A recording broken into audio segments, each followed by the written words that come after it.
यहाँ पर आपको खबर देंगे कि इलेक्ट्रिक की मेन केबल में फॉल्ट आने से हब पंपिंग स्टेशन की बिजली मुअत्तल हो गई है। शहर को यौमिया 50 मिलियन गैलन पानी की फराहमी मुतासर हो गई है।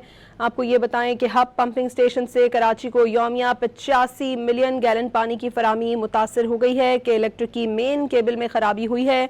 हब पंपिंग स्टेशन की बिजली मुअत्तल कर दी गई है कि इलेक्ट्रिक की मेन केबल में फॉल्ट, हब पंपिंग स्टेशन की बिजली मुअत्तल हो गई है। बिजली बंद होने से शहर को यौमिया 85 मिलियन गैलन पानी की फराहमी मुतासर हो गई है।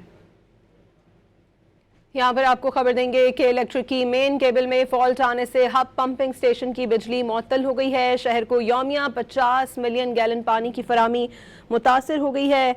आपको ये बताएं कि हब पंपिंग स्टेशन से कराची को यौमिया 85 मिलियन गैलन पानी की फराहमी मुतासर हो गई है कि इलेक्ट्रिक की मेन केबल में खराबी हुई है।